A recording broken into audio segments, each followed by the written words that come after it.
আমাদের দেশে যাতায়াত ব্যবস্থার জন্য মানুষ দুইটা পথই বেছে নেয়, তার মধ্যে উল্লেখযোগ্য হচ্ছে লঞ্চ আর একটা হচ্ছে গাড়ি। তো অনেক মানুষই গাড়িতে চলাফেরা করতে পছন্দ করে, আবার কেউ কেউ লঞ্চে চলাফেরা করতে পছন্দ করে। তো যাদের লঞ্চে যাওয়ার ইচ্ছা তারা অনেকেই দক্ষিণবঙ্গে যারা বসবাস করে তারা অনেকেই লঞ্চে যায়। লঞ্চ হচ্ছে আমাদের আসলে অনেকেরই প্রিয়, কারণ লঞ্চে যাওয়ার পথে অনেক দৃশ্য উপভোগ করা যায়, অনেক সৌন্দর্য উপভোগ করা যায় এবং নিরাপদ জার্নি উপভোগ করা যায়। তো এর ভিতরে দক্ষিণবঙ্গে যারা যারা লঞ্চে যাতায়াত করেন তারা অনেকেই ঈদ এবং কুরবানি বছরে বড় বড় হলিডে আসলে অনেকেই দেশে যাওয়ার জন্য খুবই তাড়াহুড়ো করে এবং এই তাড়াহুড়ো করতে গিয়ে কিন্তু বছরে প্রতিনিয়ত অনেকগুলো প্রাণ হারান। একটি দুর্ঘটনা সারা জীবনের কান্না। তো সময়ের থেকে জীবনের মূল্য অনেক বেশি। সঠিক ট্রান্সপোর্টটা হোক আপনার পছন্দের এবং নিরাপদ জার্নি। তো আপনার সুস্থতার জন্য আপনি একমাত্র আপনার নিজেরই একমাত্র সচেতনতা।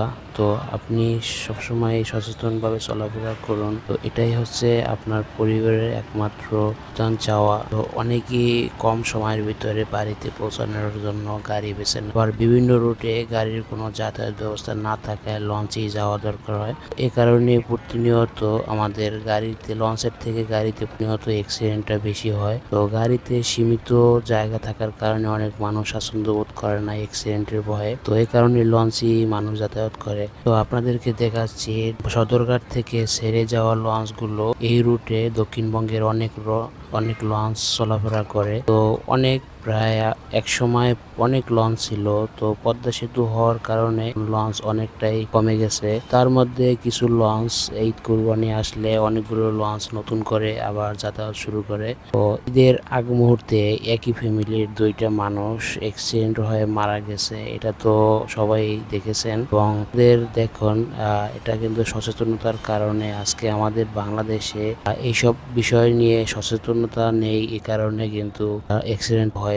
তো লঞ্চে যারা প্রতিনিয়ত যাতায়াত করে তার মধ্যে বেশি সংখ্যক মানুষ হচ্ছে গরিব শ্রেণীর মানুষ, যারা কম টাকা এবং স্বাচ্ছন্দ্য বোধ করার জন্য লঞ্চে যাতায়াত করে এবং লঞ্চ থেকে তাদের ঠিকানা খুবই নিকটে, এ কারণে লঞ্চে যাতায়াত করে। তো আপনারা দেখেছেন একই পরিবারের দুইজন বাবা এবং ছেলে দুইজন ঈদ আনন্দ উপভোগ করার জন্য গ্রামের উদ্দেশ্যে রওনা করছিল তার মাকে নিয়ে। তো এরই মধ্যে বাবা এবং ছেলে দুইজন অ্যাক্সিডেন্ট হয়ে দুইজনের প্রাণ হারালো। এটা আসলে একটা মর্মান্তিক দুর্ঘটনা। এইসব লঞ্চের ক্ষেত্রে তো সচেতনতা হওয়া উচিত এবং দুইটা লঞ্চ একসাথে হলে কিন্তু মধ্যবর্তী জায়গায় যে কোনো একটা দুর্ঘটনা হতে পারে। লঞ্চ কর্তৃপক্ষ তারা কিন্তু এগুলো নিয়ে কোনো তাদের লঞ্চ কিন্তু তেমন একটা বেশি অ্যাক্সিডেন্ট হয় না, খুবই কম অ্যাক্সিডেন্ট হয়। তারপরে লঞ্চে চলাফেরা করা কিন্তু একদম নিরাপদ জার্নি। তো লঞ্চ কর্তৃপক্ষের অনেকটা দায়িত্ব থাকা উচিত এবং এরকম একটা মুহূর্ত আসলে তাদের প্রত্যেকটা যাত্রীর দিকে কড়া নজরদারি রাখা উচিত এবং কোনো একটা যাত্রী যেন অ্যাক্সিডেন্ট না হয় এবং বিশেষ করে 2-5টায়। তো এই বিষয়গুলো লঞ্চ কর্তৃপক্ষ আসলে তেমন একটা খেয়াল রাখে না, কারণ তাদের খুব যাত্রীর দরকার আছে। সদরঘাট থেকে ডেকে ডেকে যাত্রী ভিতরে প্রবেশ করায় তাদের এই অবহেলার কারণে কিন্তু আজকে দেখুন দুইটা প্রাণ চলে গেছে। আর কিছু যাত্রী আছে তারা কিন্তু নিজেদের তাড়াহুড়োর কারণে কিন্তু তাদের প্রাণ হারিয়েছে। এরকম অনেকটাই আসলে দুর্ঘটনা ঘটে। আমি বলবো যারা ঈদের ছুটি কাটিয়ে আবার শহরের উদ্দেশ্যে যাবেন তারা একটু সাবধানে চলাফেরা করুন। তো বন্ধুরা, সবাই সুস্থ থাকুন, ভালো থাকুন। আমার ভিডিওটি ভালো লাগলে অবশ্যই আমার চ্যানেলটি সাবস্ক্রাইব করে দিবেন এবং ফেসবুক পেজটি ফলো দিয়ে পাশে থাকবেন। তো ধন্যবাদ সবাইকে, আবার কথা হবে ইনশাআল্লাহ। আল্লাহ হাফেজ।